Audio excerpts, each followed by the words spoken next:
আসসালামু আলাইকুম সবাইকে, কেমন আছো সবাই? আশা করছি সবাই খুব ভালো আছো। আলহামদুলিল্লাহ আমি খুব ভালো আছি। তো আজকে অনেকদিন পর তোমাদের সাথে রান্নার ভিডিও শেয়ার করতে চলে এসেছি। লুচি আর আলুর দম বাঙালির ফেভারিট খাবার। তো আমি আটাটা মেখে রেখেছি, এখানে আলুটা লবণ আর হলুদ দিয়ে একটুখানি সিদ্ধ করে নেবো।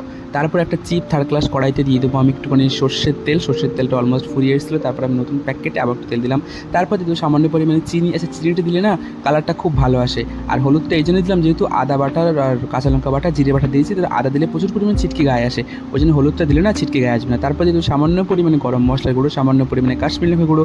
কাশ্মীরি লঙ্কাটা দিলে কী হবে, তেলের মধ্যে দিলে কী হবে, কালারটা ভীষণ সুন্দর আসবে, ভীষণ লালচে একটা কালার আসবে। তারপর যে লবণ আর হলুদ দিয়ে আমি যে আলুটা সিদ্ধ করে একদম 40% সিদ্ধ করে রেখেছিলাম, সেই আলুটা দিয়ে দেবো। 40% সিদ্ধ করলে কী হয়, আলুটা অনেকটা গলে আসে, আর এই কষানোর সময় না আলুটা আরও গলে যায়, আর টেস্ট খুবই সুন্দর হয়। যখন তুমি পুরোটা সিদ্ধ করে নেবে না, এই কষানোর সময় আলুগুলো ভীষণ পরিমাণে ক্ষীর মতো হয়ে যাবে একদম। তারপরে আমি দিয়ে দেবো সামান্য পরিমাণে লবণ, সামান্য পরিমাণে হলুদ গুঁড়ো, তারপরে দেবো সানরাইসের আলুর দম মশলা। এই সানরাইসের আলুর দম মশলা কিন্তু তোমরা সমস্ত রকম রান্নায় ব্যবহার করতে পারো, ইভেন মাংসের মধ্যে ব্যবহার করতে পারো। খুব সুন্দর একটা ফ্লেভার আসে, খুব সুন্দর একটা টেস্ট আসে। আর অ্যাজ অলওয়েজ আমার সব থেকে ফেভারিট ম্যাগি মশলা। ম্যাগি মশলা তো আমি প্রত্যেকটা রান্নায় ইউজ করি। আমি 2 দিন পরে চায়ের মধ্যে ম্যাগি মশলা ইউজ করবো। ম্যাগির অ্যাম্বাসেডার হয়ে গেছে আমি আস্তে আস্তে। তারপরে সামান্য পরিমাণে পানি দিয়ে দিলাম। পানি দেওয়ার পরে কিন্তু আমি যতটা আমার গাঢ়ত্ব প্রয়োজন ততটা কিন্তু গাঢ়ত্ব আমি করে নিলাম। তোমাদের যতটা প্রয়োজন তোমরা ততটা করতে পারো। আর আমি কিন্তু রান্না শেখাচ্ছি না একদম, আমি যেভাবে করি সেভাবে কিন্তু তোমাদের সাথে শেয়ার করছি। তারপরে আমি যে আটাটা মেখে রেখেছিলাম, আটাটা খুব ভালো করে স্মুথলি মেখে নেবো। মেখে নিয়ে ছোট্টো ছোট্টো লেচি কেটে রাখবো, যেহেতু আজকে আপারা বাড়ি যাবে সেই জন্য, কাল সকালে বাড়ি যাবে, তো সেই জন্য আপাদের জন্য একটু রাত্রে লুচি আর আলুর দম করবো। আপা বলছিল আমার হাতে লুচি আর একদম অনেক দিন খাওয়া হয়নি, ওই জন্য যেহেতু অনেক কাজের মধ্যে আমি ব্যস্ত থাকি এখন, ওই জন্য রান্নার ভিডিও শেয়ারও করা হয়নি তোমাদের সাথে। তো লুচিগুলো খুব সুন্দর করে বেলে নেবো। আর আমি মনে করি লুচি, রুটি, পরোটা এগুলো বেলা কিন্তু একটা আর্ট। আচ্ছা, লুচি গোল হলেও পরোটা অনেকে গোল করতে পারে, রুটি অনেকে গোল করতে পারে না। তো আমি না বেলন চেকেটে ঘুরিয়ে মোটামুটি গোল করতে পারে।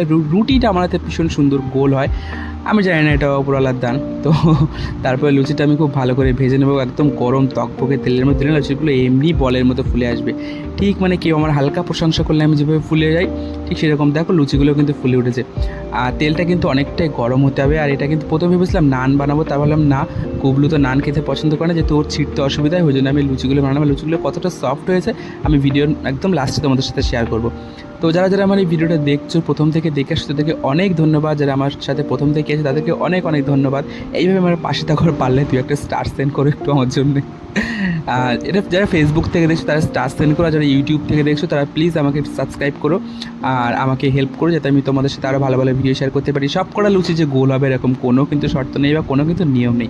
তো 2-1টা লুচি কিন্তু খুব হাতে কোনো 1টা কি 2টো লুচি মেবি আমার এখনও মনে আছে, সেকেন্ড লুচিটা লাস্টের দিকের একটা, এ দুটো ফোলেনি, বাদ বাকি প্রত্যেকটা লুচি বলের মতো ফুলেছে, দেখতে পাচ্ছ একদম। তারপর আমি প্লেটটা একটু সাজিয়ে নিলাম তোমাদের সাথে দেখানোর জন্য, যেহেতু এবার গুবলু বাড়ি আসবে। তারপর আমার ছোট্ট একটি ইন্ট্রোডাকশন থাকবে। ইন্ট্রোডাকশনটা ভেবেছিলাম আমার নিজের ভয়েসটা তোমাদের সাথে শেয়ার করবো, বাট সেটা আমি শর্ট ভিডিও তোমাদের সাথে শেয়ার করবো, জানি না শেয়ার করেছি কিনা।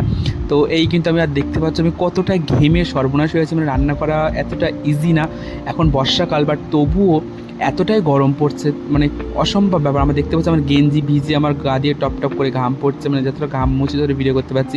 আর লুচিগুলো কতটা সফট হয়েছে, সকালবেলা যখন আমি লুচিগুলো আবার দেখছি তখন সকালবেলা লুচিগুলো এত সফট আছে মনে হচ্ছে না এক্ষুনি করে রেখেছে। তো প্লেটটা আমি এইভাবে সাজিয়েছি, একটা কাঁসার থালা, একটা সেরামিক বোল, যেহেতু আমার কাছে ইনস্ট্যান্ট কোনো কিছু ছিল না, ভিডিও বানাবো এমন কোনো বাধ্যবাধকতাও ছিল না। আর গুবলু বাড়িতে চলে এসছে, দেখতে পাচ্ছ কতটা খুশি, ও টিউশন থেকে যখন ফিরে দেখে ওর জন্য লুচি আর আলুর দম করে যদি এত পরিমাণে খুশি হয়। ও আমার হাতে প্রত্যেকটা খাবারই খুব ভালোবাসে। তো আজকের এই ভিডিওটা তোমাদের কেমন লেগেছে আমাকে অবশ্যই জানিও। আর তোমরা সবাই খুব ভালো থেকো, আমি তোমাদের সাথে আরও ভালো ভালো ভিডিও শেয়ার করার চেষ্টা করব। তো হয়ে ওঠে না, বাট আমি চেষ্টা করব। তো সবাই খুব ভালো থেকো, দেখা হচ্ছে সবার সাথে পরের ব্লগে। টাটা।